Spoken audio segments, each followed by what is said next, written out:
Hello, and welcome to His Purpose Prevails. My name is Pam. The name of this podcast comes from the Bible verse Proverbs 19:21 that states, "Many are the plans in a person's heart, but it is the Lord's purpose that prevails." The reason I chose this name is because of my many life experiences and the many hats that I wear. This podcast is an integration of all parts of me. I am a Christian, I am Hmong, I am a woman, I am a mental health therapist, a wife, a daughter, and so much more. The topics that I speak on will be related to these different parts of me and may be relatable to you as well.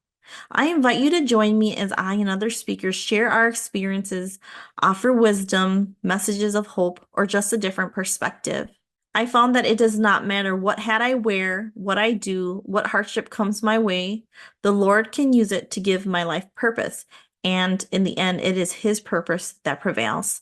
Let's get into the podcast. Today, I have on a special guest and somebody whom I admire dearly. This is Mindy. Mindy and I actually met at Hmong Women Lead Conference in Colorado, which is where Mindy is from. Mindy, thank you so much for being on as a guest today. I've been trying to wrangle you in to be a part of this podcast, I think, for a few months now, and finally it worked out. I also just want to say thank you for being a listener and being a supporter of this podcast. But would you start us out today by telling us a little bit about yourself? Thanks for having me, Pam. I'm excited, a little nervous to being here. So I am Mindy. I am a Hmong American, first generation, live out here in Colorado. I am a licensed clinical social worker. And then my main job is I'm an investigator. I do a lot of investigations within the area of sport nationally. And then I also have a training and consulting firm that I just do, really focusing on like child protective services, that type of work. When Pam and I met, it was at the Hmong Women Lead,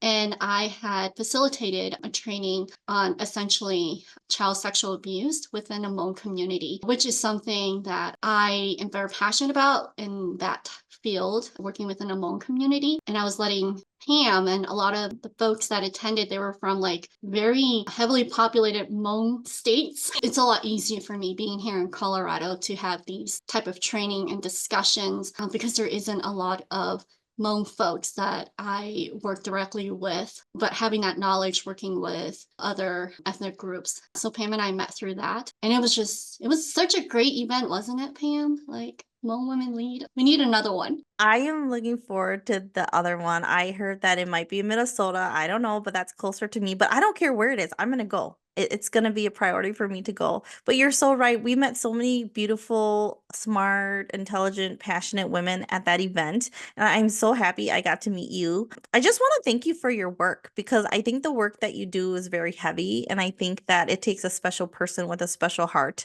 to be able to work with children, to be able to protect children and advocate for children, especially surrounding abuse and sexual assault. Thank you so much for the work that you continue to do. If no one's ever thanked you, on behalf of all of us, I just want to say thank you for all of your hard work. Thanks. All right. So tell me a little bit about like how you became an LCSW. I feel like a lot of us, we have our own story, and I've been very blessed and lucky enough to have a lot of my therapist friends on the channel. That's not to say only therapist friends are welcome, but this podcast is about mental health and just our identities and who we are. So tell us about that. When I think about my journey, I think about walking through the dark. And I say this because I think growing up, first generation, I grew up in a very traditional Hmong family where my dad had multiple wives. And there's a ton of us kids. So there was a lot of love, but there was also a lot of other distractions. And when I say traditionally, we grew up really as, even Thai Hmong, like you cook, you clean. Like I think about myself, like my kid is 11. He makes rice. He doesn't do dishes. He doesn't do anything. But I was thinking like when I was his age, even younger, I was making rice, doing dishes. Like I was doing a lot of house chores, and we were really prepped to be a good daughter so that we can prepare to be a good daughter-in-law. And in the early 90s, Hmong girls are getting married very young, 13, 14, 15. That was really what I knew of, was just prepping for that. It's crazy. My parents divorced in the mid 90s, and we left California. In California, very heavily populated with Hmong, and culturally, traditionally, yeah, that's really how they raise families. We came to Colorado and experienced something completely different. Also, like in California, my dad and we came to Colorado, my mom's side of the family, they were Catholics. When you start going to church, we were immersing ourselves within this culture that was very Americanized that we didn't have. Prior to that, we lived in France, and we were in California for not very long. And in France, there was definitely like not much Hmong people there. And in fact, I have very little memories of France. Although I lived there till about age 5. I have very little memories. We came to Colorado and it was the same thing. All my older sisters, they all were married very young. That was kind of the path I was going. But one thing that I was talking to Dr. Alyssa Vang, who I met. You probably knew her before, but Hmong Women Lead. And she had a podcast that I was listening to about how we have to, when we're young, we don't know how to pick ourselves. Right? Like we just listen to what people say. But at a very young age, with like a lot of siblings growing up in this traditional Hmong families were Oneng and multiple wives within the family. There were so many kids. I always picked me. Like I was a middle child too, so I always fought. Like I always complained. I always wanted what was fair, what was mine. Like everyone, like I was very about equality. Like if you get it, I get it. I always picked me. As I was growing up, I remember being 13, watching my sister who's 16 with 2 kids, and I would go sleep at her house on a weekday so that in the morning when she goes to work, I'm home with the kids. So my brother-in-law would come home because he worked the 3rd shift, and he would come home and then we'll get her 2 kids and me, and we'll go to the in-laws house. He drops off the kids there, and then he drops me off at school. And I was like in 6th or 7th grade. And it was kind of like my life. Like I loved my nieces and nephews, loved my sisters, brother-in-laws. I just didn't want that for me. I always picked me. Went to high school and I wasn't the smartest, prettiest, skinniest, none of that. I was very, not even average, I would say. I just existed to exist. But I always picked me. Like I never felt like I wasn't enough, but I also knew I wasn't like I had it all. I just knew again that like I didn't want to live the life of my sisters. I just didn't want kids. And then I had this like crazy dream, which is this American dream that you see on TV. When you go to college, you go to spring break. I told myself, I'm going to go to college so I can go to spring break. That was like so materialistic. And it's crazy because when I graduated high school, I'll be very honest, I had my counselor who was like, I'm surprised they let you graduate because I did the bare minimum. I didn't have anyone to like guide or mentor me other than my teachers. And I did the bare minimum to get to that, going to college, going to spring break. Didn't know much. And I ended up not going to college. After I graduated, I started working at a lot of Hmong folks at a company, manufacturing company. And I just remember my first like month there, they're like, hey, do you want to be like it wasn't a supervisor, but it was like a lead. And I was like, no, I don't want to be a lead worker. And all the people I worked with was like, in their 50s. They were trying to hire a lead worker. I think like 3 months in, one of the older Hmong ladies, I like to think Hmong really well, and I'm very social. And so they love me. But one of the older ladies said, like, you're so smart and young. Why are you competing with us old ladies for this lead position, like at this manufacturing company? That really like got to me. I went home and I applied to our local college. Like I just went home, no plan. I just applied. I didn't realize that with my mom being single, us living in poverty, that there were things like the Pell Grants, financial aid. I did not even know financial aid existed. I was just told if you didn't have money, you can't go to college. So I told myself like, well, I guess I'll just figure a way to pay for college. And I went to college, and I went and I took a bunch of tests, and public service has always been something that I always score really high at. Like I would do really well working with people. And I think it's just the way I grew up, having to translate for your parents, right? They don't speak English. I've always had this heart, and my mom has the biggest heart in helping. And also growing up, although my parents, one name, my mom, prior to marrying my dad, was Catholic. She had always talked about God. I just was like, okay, we're just gonna do this. And so I went to college, found out that I got my entire undergrad paid for by financial aid, Pell Grants, and other scholarships. And even then, when I say I walked through darkness, is I didn't know what I was doing. So I ended up majoring in criminal justice. That was something that I was like, oh, I want to help people, right? Like as someone who don't know anything, you only see what's on TV. So police help Mhm. people. That's what I'm going to do. So I went there, and then when I graduated my last year, my family was like, you're not going to be a police officer. I'm a Mhm. Hmong daughter. Like, you're not going to do that. My only option was probation. And I was like, I don't want to do that. Luckily, at the time, I had met my husband, who was my boyfriend at the time. His father was a social worker, a licensed clinical social worker. And his best friend was the dean at the University of Denver, where they run our graduate school of social work program. So my father-in-law said, you should think about getting a master in social work if like you really want to help people. And Mhm. I wanted to do preventative work, right? Because when you go into law enforcement, it's really reactive work when folks are already in trouble. I don't even know how, like, DU is a private university. It's an $80,000 a year tuition, very prestigious, and I just blindly applied, got Mm. in. Luckily, I got a really great scholarship, and then I majored into child welfare track. I was like, I want to help kids in foster care.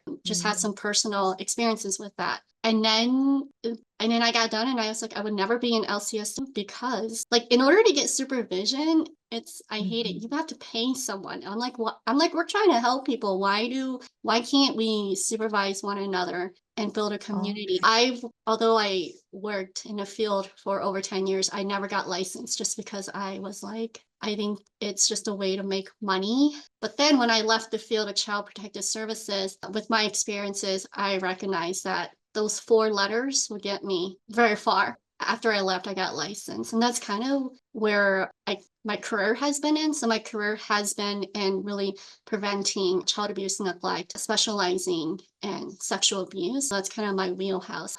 I continue that with what I do as an investigator and what I do with my firm of training consulting. Awesome. Wow. Okay, so there's a few things that stood out to me, so I wanna circle back because I want to highlight those things. As a Hmong daughter, I feel like we are very conditioned to mlumlungu, right? Like to listen to what our parents tell us without questioning. And I think that's where some of my people pleasing tendencies came from because we weren't really taught to think for ourselves, right? And you're right. I had this conversation with my daughter and people a few weeks ago. Nobody tells you what to choose in a partner, right? And maybe they do, but they don't tell you about your self-worth. And then they also don't tell you whoever you choose as a husband, they're also going to be a father. So you need to actually be choosing someone as a husband and a father, right? There's all of these things that our grandparents didn't tell our parents and they didn't tell us and vice versa.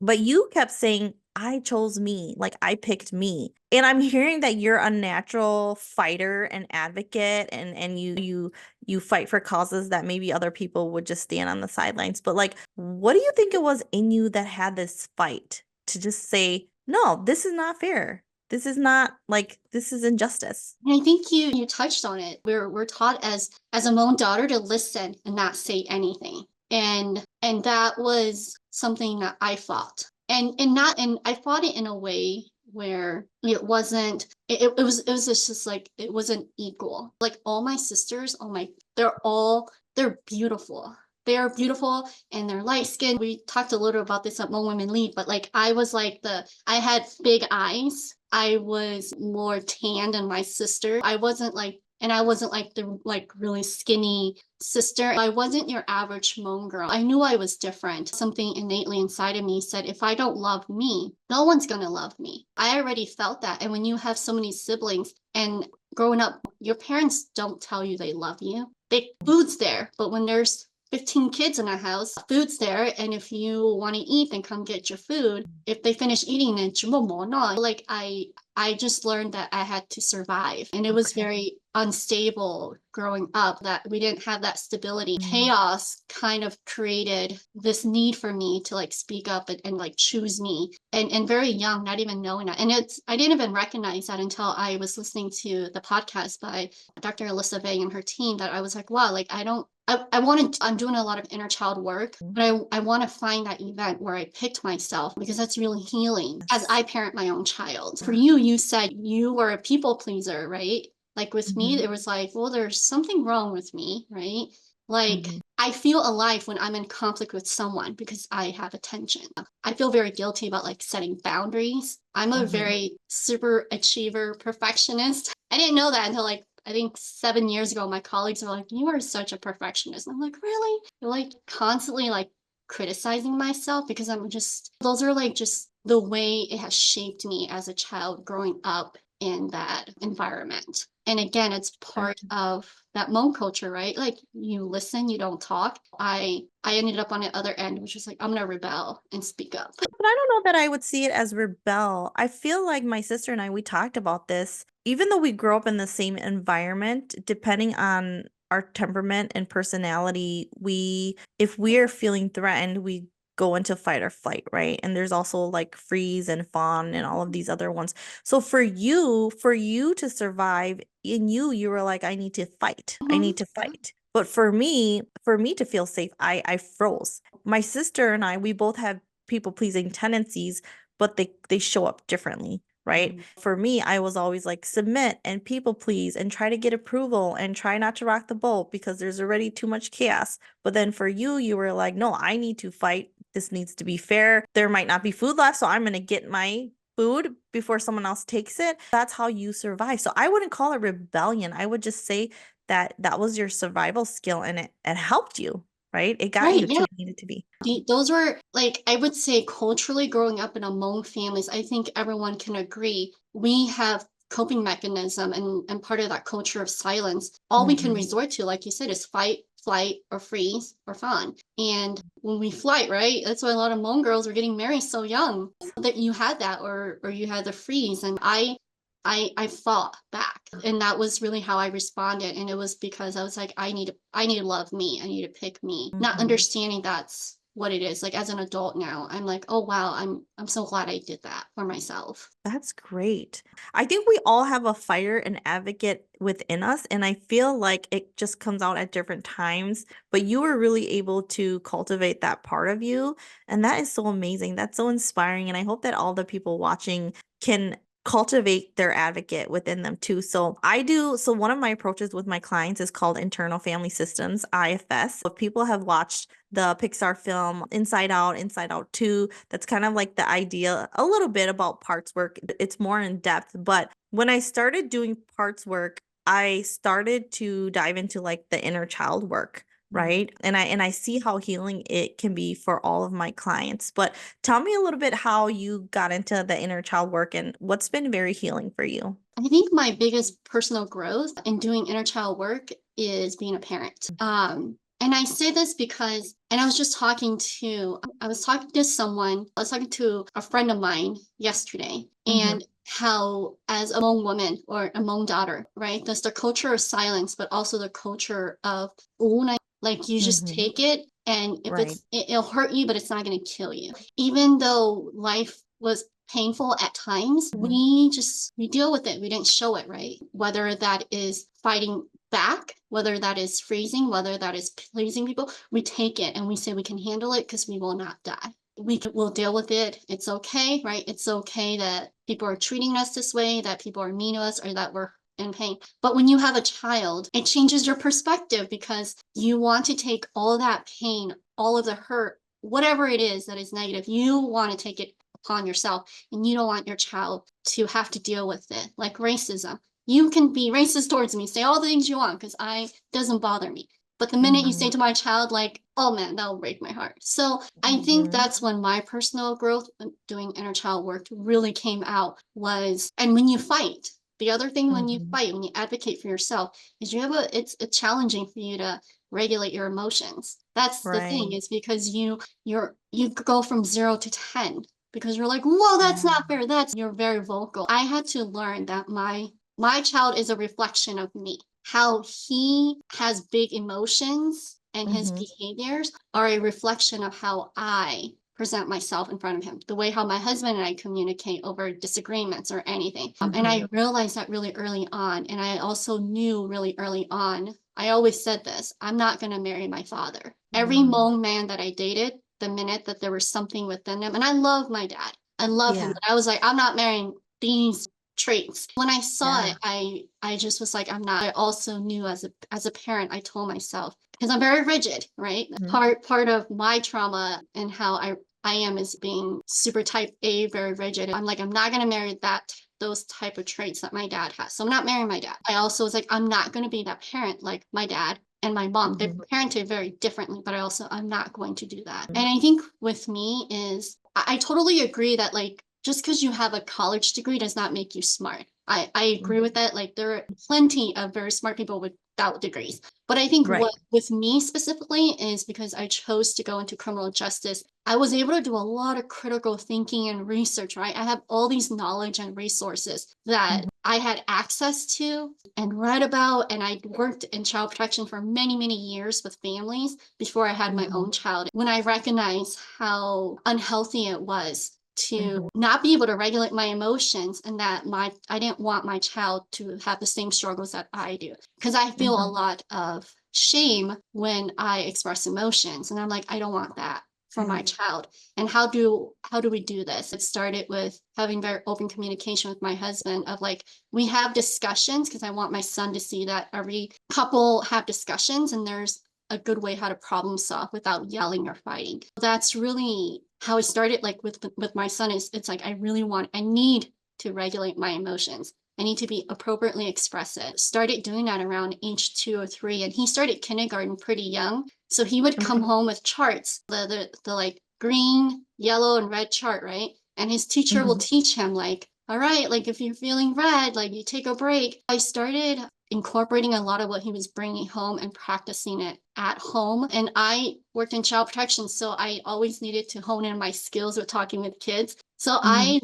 I interview my child every day, like how was school? Tell me your day from beginning to end. And it just became this habit of I realized that he would talk to me about Mhm. everything. And when he was angry, he was able to identify his feelings. He was able to share Mhm. with me the experience of how that feeling came about and we were able to talk about just like what are different things we can problem solve or do. And Mhm. teaching him that, I started teaching me that. My emotional brain started connecting with my learning brain and changing the way that I shift. And that's really, and I continue to do inner child work even today. But adding like new neuron pathways on how to regulate my emotions, like expectations of myself and of people. So Mhm. like I said, it growth started with my child because I knew I needed to. But if I never had a kid, I think I would be like, I'll deal with it. I'll handle it. Yeah. Like it is what it is. I had a similar experience, but at that time I didn't know that it was inner child work. And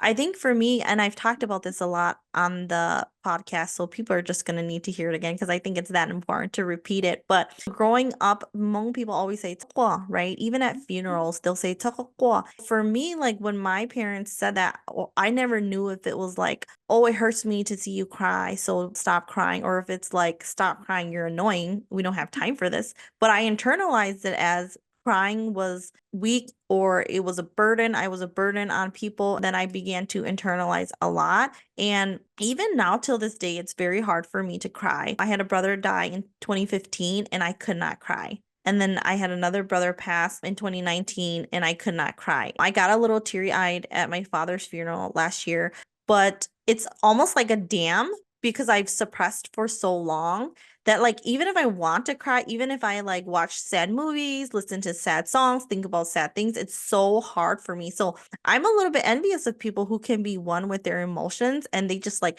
my clients that cry and they feel like I'm so sorry for crying. I'm like, no, that is such a strength for you to be one.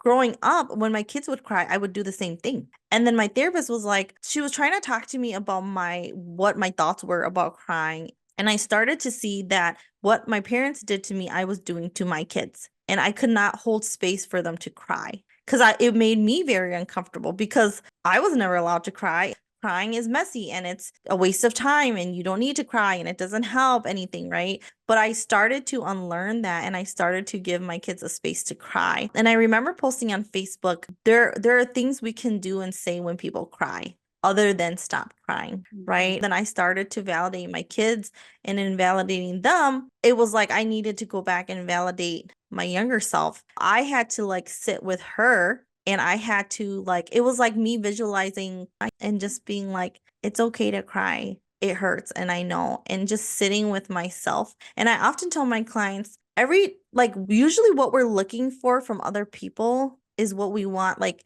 so we either do stuff for other people that we want done for us, or we're looking for things like validation from other people that we can really give ourselves. Being a people pleaser, I was also very like dismissive of myself, and I would minimize myself and invalidate myself, but that's how I felt growing up. Then a big part of my inner child work was to validate myself, right? And people, whether it was for celebratory or whether it was someone hurt me, but like I would always tell myself, like, for example, if somebody was disrespecting me, I would say, oh, it's okay. Or like I would just, it's okay, turn the other cheek, or they're probably having a bad day. And it's like, it took such power to be like, that hurts. And that was disrespectful. And that did not need to be said. Right. I'm always like looking for someone to protect me or to validate me. But it's like, no, I can do that for myself. I can protect myself. I can validate myself.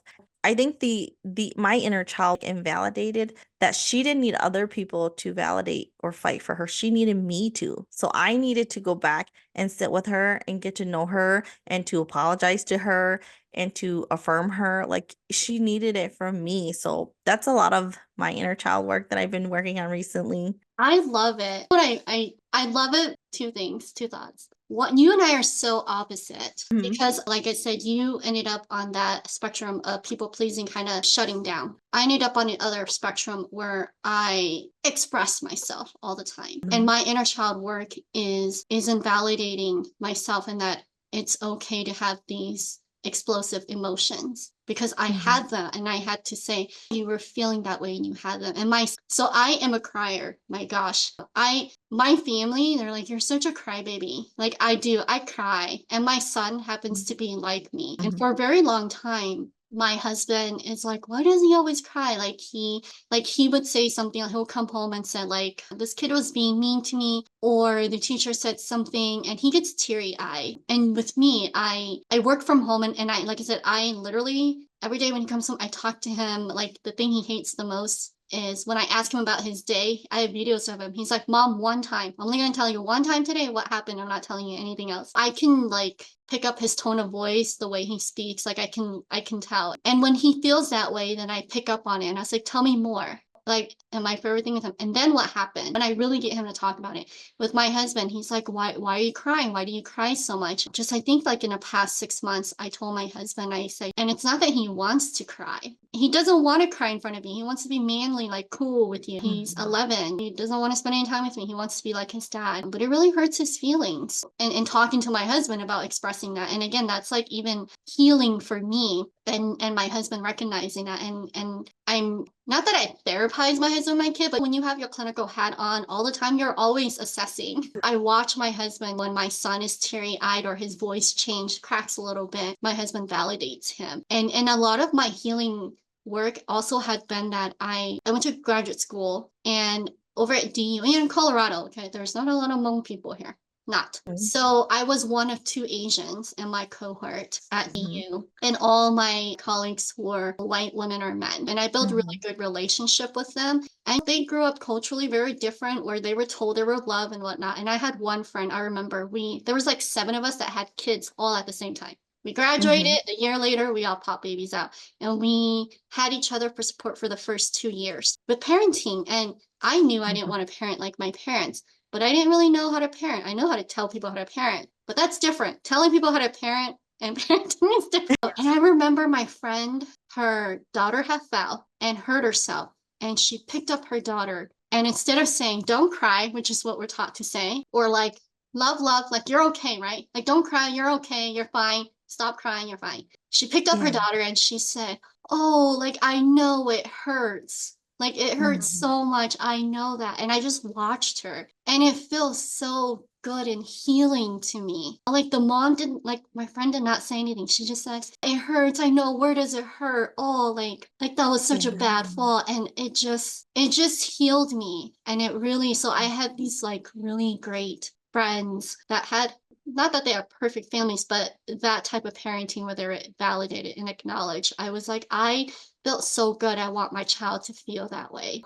when my child Yeah. cries or something, I always say, like, I know it hurts. One day, I was so proud of him and me. Mhm. He had spilled rice all over the kitchen. And Mhm. I was like, I went from like 0 to 100. I'm like, what in the world? And he's like, Mom, it's okay. Everyone makes mistakes. I'll help Mhm. you. Everyone makes mistakes. And I was just like, Yeah.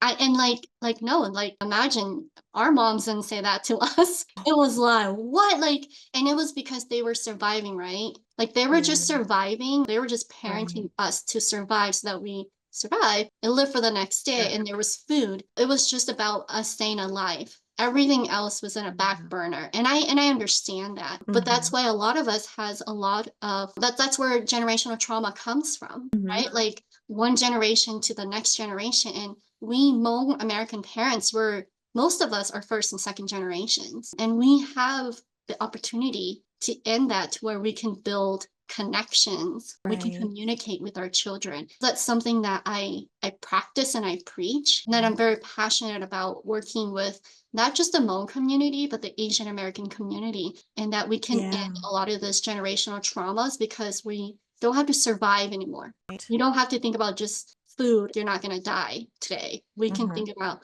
how can we recognize, love, accept all of that, communicate and be okay. It's been very, like I said, it's parenting is where my personal growth happened within myself most. I'm just thinking about like you growing up in a family with your dad had multiple wives, and I don't know how many siblings you have or had, but like what that spilled bowl of rice would have meant to them in poverty and making sure everyone's fed versus like what it meant to you. So maybe for you it was more of like, oh my gosh, like we have to clean that up. It's more of an inconvenience, but like I like how you brought up the point about surviving. For our parents and for the house, it would have meant like food that could have been eaten. And we are not in the survival mentality anymore. So we can parent differently now that we're here, and we're in a sense well off because of our parents bringing us here and all of their hard work. And now we can stand on their shoulders and their backs to provide for our children. So thank you so much for bringing that up. It's like and we still have a lot of work to do as first and second generational low American parents. We carry, I think, I don't know the number, but we carry between like 4 and 5 years of a generation of trauma with us. I Mm. know that I'm not going to not pass any to my child. Right. My husband is Korean adopted. He has his Mhm. own struggles, and we're Yes. going to pass some of that onto our child. But there are some, like with parenting with love, communicating, that Yeah. I tell myself every day I want to alleviate that, because perhaps for him he'll carry 3 to 4 generation and his children will only carry 2 to 3, and Yeah. that 5 years, 10 years from now we don't have these generational trauma where history repeats itself Right. and how we parent or love or take care of our families. And so it's something that I put a lot of thought into. So if the viewers are wondering, you can look up like epigenetics and how we carry trauma in our DNA and how it's passed generationally. But the work that we're doing, like this inner child work, we can also pass that down too. We can pass down the coping skills we're learning and unlearning some of these patterns. So a lot of clients still get really discouraged because they'll say like, I was a victim of this or this happened, and there's so much trauma and it bleeds into their other areas of life. But I also tell them when you heal, that healing also pours out into other areas of your life too. Thank God that we can rewire our brain and that we don't have to like stay in these patterns. But it does require work and commitment, and it's not easy. When I was doing I don't know that it was Seeds for Hope, but it was Annie that she asked that I be a part of a panel or be a facilitator in one of her podcasts that she was doing. I don't know that it was a podcast, but like she had these very great topics that we talked about. And I think it was about parenting. And she was talking about like sometimes we parent from what we lacked, or we parent differently because we felt like we didn't get what we needed, or maybe we felt like this is the way they parented us and we will never parent our children this way. There was something powerful by what she said because As a child, my parents never encouraged me to go to dances. They never bought me dresses. They never took me to get my nails done or did my hair or makeup. So for my daughter, my middle daughter, my oldest daughter, she was going to, I think it was like homecoming or something. And my middle daughter didn't want to go. And I was encouraging her to go. I had bought her a dress and all of these things, and she didn't want to go. And I felt very rejected. My inner child was getting hurt, right? Because I'm saying, I would have loved to have a mother like this. I would have loved to go. I would have loved to be encouraged, but I was parenting her from my lack and I wasn't meeting her need, right? She eventually did go, but she was like, I don't like how you did my makeup because makeup trends change. And she was very ungrateful. And I just remember being very hurt. But then on that podcast, the way that she described or explained it, it really helped me to see how my inner child was being impacted by that. And I had to just have that conversation with my daughter and say, I'm sorry that I was forcing you to do this, or I'm sorry that I was hurt because you weren't happy and appreciative of what I was doing. But that was more of a me issue, not a you issue. We were able to talk about that. She went, it wasn't that fun, but I just wanted her to know, like, I support you and I don't want you to miss out on these experiences. But if you choose not to go, then you also have that choice, right? So, Yeah. It's kind of like that playful child, your inner child, that playful mhm, piece where you want to just have fun in the mhm. simple things. And for you, it's like that was going to this dance is something that I didn't get to go. It's simple, Yeah. it's fun. You get to dress up. And I had one where my kid, so he loves outdoor stuff. Beach, Mhm. hiking, anything. I've never been to Disney, okay? So I'm like, let's go to Disney. He's like, no, I'd rather go to the beach. We're in California. And I was Yeah. so hurt because I was like, oh man, like kids love Disney. Like, no. He's like, Mom, I just want to go to the beach. I'm like, really? And we did go to Disney one day and it was for me. But there are those like simple pleasures. Part of Yeah. my inner child work is Mhm. also indulging myself in things like that, like Hello Kitty. Okay. I Yes. love Hello Kitty. Hello Kitty was just something we were so poor, couldn't afford anything. You had your friends Mhm. who had like remember the planners, the pictures, you Yes. could prepare pictures, the pens. Like Yeah. my mom could not afford any of that for us. But I also, Yeah. I don't like, I'm kind of a minimalist, so I don't like a lot of stuff in my house. My kid is a boy and he does not care for Hello Kitty. Like I could buy as much Hello Kitty as I want. I just don't know what to do with it. I work from home too, so it's not like I get to like have stationery. So I indulge myself, like we'll go and I'll have my husband and my kid. And I said, let mom just go in. Let me have Yeah. 40 minutes to just touch and look and dream of all Yeah. these Sanrio things, and I'll come out. I Uh, love that. like the simple things. I Yeah. go in and just like little like playful things like that, or like going to Disney. I went to Florida for work a couple years ago and I took a day Mhm. off and I was like, I'm gonna go to Disney, like to Epcot by myself. Um, But a lot of that work, I think the foundation of it is yeah. mindfulness. You think about like it sounds like really hard work, right? Like, oh, you're gonna have a conversation with your daughter about going to homecoming. Like it sounds like a lot of work, but it's like Yeah. living in the moment. I've been kind to myself and that like I don't have to buy my son everything, right? I Mhm. don't have to Mhm. all this everything. I don't have to buy him all these food or all these things that I didn't have. I can just be in a moment with him. It's being present. It's like talking to him and the simple things of like the car ride. Like I think the other Mhm. day, my husband's like, what does mom always say the first thing that mom sees you after school? Because I pick him up every day. And he Mhm. goes, how my day is. Yeah. And I just realized, and I'm like I'm so I was proud of myself. Like Mhm. wow, because as work like we work right, Pam. Like we work, we have our little side hustles, we parent, Yes. we have some of us has in-laws. Like we're really busy Hmong women. We have a lot of Mhm. expectations of us. We just want our kids to follow and culturally, traditionally, right? We look at Mhm. kids to be obedient, Yeah. right? And that they're properly disciplined so they'll be great Mhm. adults. We don't view Mhm. them as little humans with feelings, right? With thoughts. Something that like being mindful and also with me is always I always ask my kid, like I joke with him, but I'm like, do you know how to think yet? Because I want to know what he's thinking. I want to be in a moment with him. If we have I have grown with him. And this inner child of mine has grown with him hand in hand. And I think that's one of the most beautiful things. And I had a friend who said, man, like you and your kid had like this like best friend relationship since like he was like 3 or 4, and it's Uh, just communication. love and recognition. And it's like I'm pouring Yeah. into him. Like, how amazing would it be when think about it, like when you didn't go to that homecoming dance for your mom to talk to you about that? Like, means hi, Mhm. go by and like go Sally. Like, it's just so Right. healing and it just feels so good because we were always told to silence. When I said like I fall back, it wasn't fighting back like expressing my feelings. It was fighting back through the only emotion that would get attention is through anger, right? Through yelling. It wasn't like I can be like, Mom, you're wrong. I couldn't correct, Right.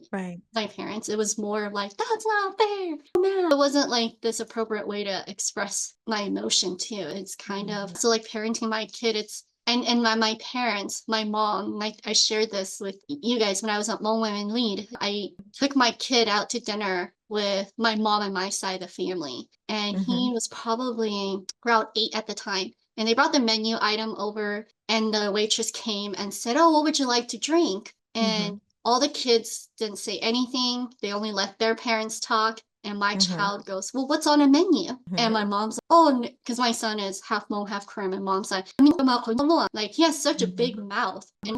And I corrected my mom and I say, "He doesn't, Mom. Like, it's okay for him to ask a follow-up question, like what's on a menu, because I want him to have an opinion about what Ah. he wants. And if he wants a soda, I'm gonna say, nope, too much sugar. But I want him to be Mhm. able to express himself verbally because I want him to go into this world being Yeah. able to advocate for himself." But that was like the thought of it was my mom was like, "Wow, your child has such a big mouth." And I was Yeah. like, "No, that's what I would want from my child." And my Mhm. mom's like, "Oh, okay." And then now she kind of compliments him, like, "Oh, like ask him what he wants, and he'll tell you." I know. So that you offered a reframe for your mom, because for her she was like, "Oh, kanyo lo lo li." But then if you the reframe, you could say like, "Oh, tu ka tu mi tu mo ping su lo li." Like, wow, he has ability, he has potential. So I love that. I'm chuckling when you were talking about Disney because we took our kids, my oldest two girls, we took them, I think when they were 10 and 12. And they just wanted to go back to the Airbnb and swim. And they were like, these are not real princesses. They're just wearing a lot of makeup. And they were not even interested going to Disney. And I looked at my husband and I'm like, we wasted so much money. They're not even interested. And then we looked at each other and we were like, we did this for us. Like we wanted to go to Disney and they just came along with us. But so I think it's funny, but it was very healing for us to go to Disney. And we didn't go on a ton of rides, but just to be there and to be able to say like we went there and we were able to experience it has been really healing and it was awesome. So Like, I don't think, well, we were in Colorado, so we did not know any Hmong families that went to Disney. I know, but now there are. And then we went, I think 2 years ago, my husband and I took our youngest, and I think that was an appropriate age for her. So we ended up going to, I think, Universal Studios and Disney too. But it is really expensive though. So It is. And I have no patience for long lines. So I just yeah. went for like just to go look. Like I have this thing where like it's like when I go to the Sanrio store to go look at Hello Kitty stuff. I just want to go in there and I just want to Yeah. smell things, look at things, and be overstimulated, and then come back out and it's just it just makes me so happy. Like the little Yeah. things like that. I love that. We're coming up on the end of the podcast. It went by really fast. Okay, so what would you say, what advice or tips would you give to somebody who's either on their parenting journey or they're doing inner child work? What advice would you give them? Oh gosh. What I would say is like your inner child wounds, those Mhm. things that weren't met when we were young and it's not, again, I don't want it to go to like, oh, because our parents didn't love us or didn't that they had to survive. It was the only way they knew how to parent us. So it's Mhm. not wrong. It's not wrong. Right. It's not bad. It's what they had to. And we can accept it, not saying what you did was okay, but we can accept it to move forward and change how we are going to live moving forward. Because if we don't, Right. like our inner child wounds, it's like a backpack that we carry on our back. Okay, it's Mhm. gonna always come back in full vengeance if we don't acknowledge our emotions that were not met, our needs that were not Mhm. met when we were young. I don't want people to be like me where I was in my 30s and then recognizing that I can heal my inner child because it took me Mhm. having a child to be like, okay, I will do it because I don't deserve it. I can handle Mhm. it. I can deal with it. I think being kind and compassion to yourself and giving yourself that grace. And it's hard. Like I said, the foundation of inner child work is really mindfulness. We're so busy. I don't have time for 5 minutes to go breathe outside, but I have 5 seconds. I Right. have 5 seconds. I can do things that are selfish. My family, the two words that I hear a lot of is that I'm selfish or like wow, and like in a way not of like wow, like that's so good for you, but in a way of like wow, like you ain't got nothing to do, like, but it's because I take time for myself and I Yeah. don't feel guilty about it. I would say you have to do your own work. There's a Oh. ton of research out there, and you don't have to be a parent. There's actually, it's called reparenting. Have you heard of that, Pam? It's I have. basically, it's like inner child work, but it's not through parenting. So you really are just talking, like you said, talking to yourself. I'll oftentimes journaling, writing your younger self letters, words of encouragement. It sounds silly, and it does because we're Hmong, right? We're not used to these type of work. We're like, what? Yeah. I'm not doing Shanna. Like that's like we Or work that's embarrassing. Like, why would I do that? like we Seeds for Hope. So I forgot to mention, but Seeds for Hope is my baby nonprofit. We work with a lot of young Hmong men and women in Laos. And I remember we had one of our mentor came and talked about like self-love. And she said, look at yourself in a mirror and say, I deserve happiness. I am pretty. And one of the rising leaders from Laos, she called me, she's like, oh, Nalao, sushia. Like, I can't look at Yeah. myself in a mirror and say, "Baka zhonggao." So it's Yeah. hard. I think that's like the other big piece of it is my advice always, now that I have a kid, and Yeah. even for those who don't have a kid, I ask them, what do you think you would tell your child? So you Yeah. don't have a kid. To me, it took me having a kid to get there. Maybe for them, it's if Yeah. you had a daughter, would you want her to be able to look in a mirror and say, Right. I am beautiful? And that's my way of really communicating when I was in Laos in November with our rising leaders was they were talking about how culturally not men, Hmong men, they can date as many women as they want as long as they're not Right. married to their wife. And they even have second, third wives. But like when you're not Yeah. married, right? Hmong men hmm feel like when they're not married, they can date as many girls as they want. It's not called cheating because they're not married. Yeah. A lot of the young Hmong women there were asking me like, Nalao, like, how many chances do you give? What do you think of that? And I hmm said, well, you're Guma, like, nope, you're done. And then I also told them that's me because I grew up in the United States culturally, I think Yeah. very differently. I told them, I said, what would you tell your daughter? And they're really hmm young, they're like 15 to 18. And hmm that was really hard pill for them to swallow. And that's when they were like, we would tell our daughters not to give second and third chances. And I said, well, Yeah. how about being kind to yourself and tell you that he doesn't deserve a second or third or fourth or fifth chance with you. Are you hmm worthy of as much love as your daughter, like your future daughter? And they're like, so I would say there's a lot of processing before I think you Yeah. even go there, but also we can end generational trauma. We can. We can. And one of the best thing about this type of work is that it really improves your relationship with everyone. Your relationship hmm with your spouse, with your children, with your mother, with your sister, with your brother,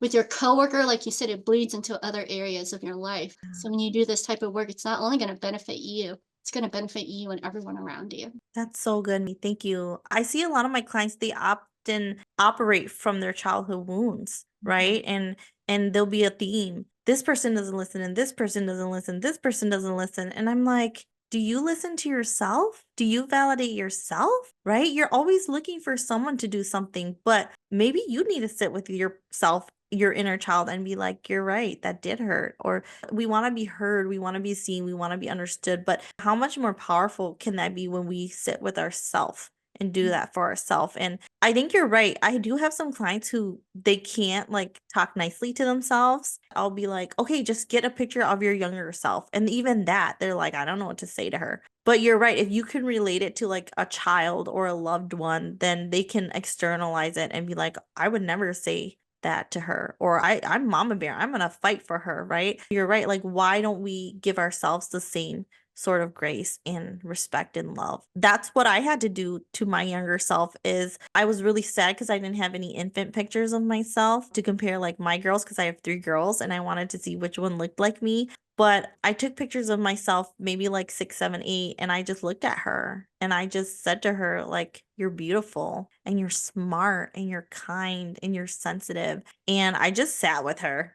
It felt weird at first, but I just sat with her and I just imagined myself, like I said, manuputahal, and just telling her how I felt about her, telling her she's going to be okay, she's going to get through it. And there were a few attempts and letters I had to write to myself, but it was worth it. Like I would go back and do it all over again, and it's really healing. So for those watching, I hope that you can do some inner child work. There's some workbooks on Amazon that I'm looking at that are like reparenting your inner child or inner child work. Sometimes they ask helpful questions, and there are certain activities that you can do with yourself, but this is so important. So, Minnie, thank you so much for being on today. I'm so blessed by you, and I know that the viewers are going to really enjoy listening to this podcast. Anytime, Pam. I'm excited that we made it happen. I was telling Pam before we started, I was like, I'm so nervous, but I'm so glad we talked about this because I have so much love for just like, for big Mona. Like Yeah. I'm at this stage in my life where I want us all to have such a healthy, because we are like when we band together, man, we are strong. Yes. We are strong, but we also have such dysfunctions, culture, things that we carry with us that really breaks that. And so I'm excited and I look forward, Pam, like I will do this again in the future. We will. There's so many topics that we could do together, but thank you for bringing up this topic. I think it's so timely and it's definitely relevant. And I'm there right now. I'm doing that work. Have you? So thank you. Bye. Take care. All right.